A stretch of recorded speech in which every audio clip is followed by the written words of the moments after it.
아반떼 8세대 코드명 CN8이 출시를 준비 중입니다. 차세대 디자인부터 벌크업된 체급, 동급 최강의 옵션 사양은 물론 차세대 아반떼N의 신형 엔진 소식까지 나오는데요. 어떤 파괴력을 가지고 우리 앞에 등장할지 출시일과 가격까지 알아보겠습니다.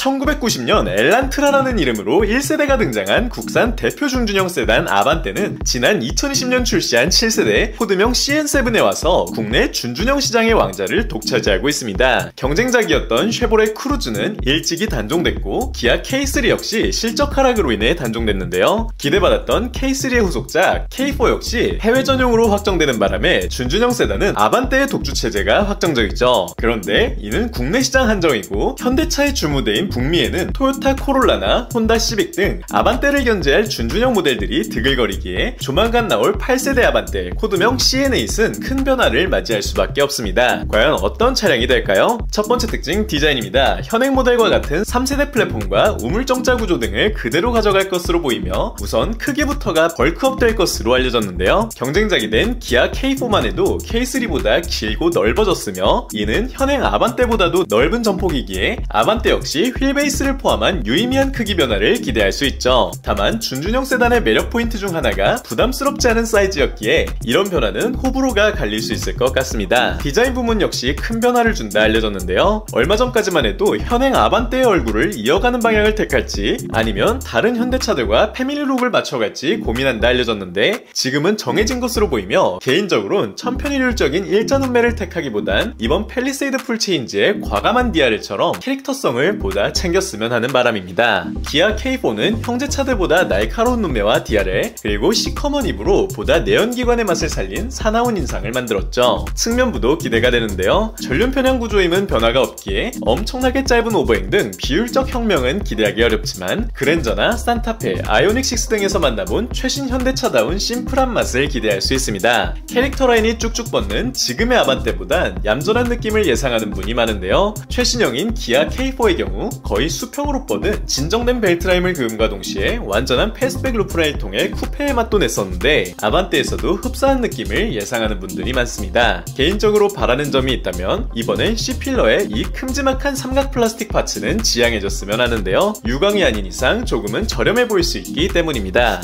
잠시만요. 약정 끝난 인터넷 정수기 휴대폰 가만히 두면 128만원 손해. 휴대폰 전환지원금 50만원에 인터넷 TV 48만원, 가전 렌탈 30만원, 전화 한 통에 설치 당일 입금. 다른 곳보다 적다면 차액의 120% 보상합니다. 이사 대가들의 서비스 불만족 시 100% 환불 보장 이사 365일 주말에도 밤 10시까지 아정당. 사실 가장 궁금하고 기대되는 부분이라면 바로 휠하우스 클래딩으로 K4에선 휠을 보다 커 보이게 만들기 위해 마치 SUV처럼 휠 주위에 띠를 둘렀고 덕분에 크로스오버 같은 느낌이 살았는데요. 전기차 시대에서 이런 클래딩과 크로스오버의 느낌이 유행하는데 아반떼 역시 따라가게 될지가 관전 포인트를 알 수 있죠. 테일램프의 경우 현행은 H를 형성한 그래픽을 갖췄는데 이런 일체형 스타일은 지금까지도 유행인 만큼 그랜저처럼 쭉 이어가도 큰 무리는 없어 보이며 N모델의 큼지막한 머플러 또한 기대를 안 할 수가 없겠습니다. 두 번째 실내입니다. 실내의 경우 가로선을 강조하는 형제차들의 기조를 그대로 따라갈 것으로 예상되는데요. 현대차 로고가 배치된 스티어링 휠이 당연히 탑재될 것이며 K4에선 상하단이 눌린 신형을 탑재하는 만큼 아반떼에도 세미 D커 스티어링 휠을 기대해보겠습니다. 디스플레이는 지금의 10.25인치에서 눈에 띄게 커져 기아 K4와 같은 12.3인치 클러스터와 12.3인치 파노라마 터치 디스플레이 그리고 CCNC 인포테인먼트의 적용이 사실상 확정이죠. K4의 경우 디스플레이 사이에 5인치 공조 컨트롤이 있지만 아반떼는 형제차들처럼 밖으로 분리되어 있을 것으로 보이며 형제차들과 공유하는 컬럼식 기어노브의 적용으로 센터 콘솔에 다양한 수납 공간이나 기믹을 기대할 수 있습니다. 많은 분들이 바라던 HUD의 추가와 빌트인 캠2 적용 역시 확정적인 분위기이죠. 2열 공간의 경우 휠 베이스가 늘어나는 변화가 있다면 더 개선된 공간을 기대할 수는 있으나 이미 차급치고 충분한 공간이라 큰 욕심 욕심까지는 나지 않네요.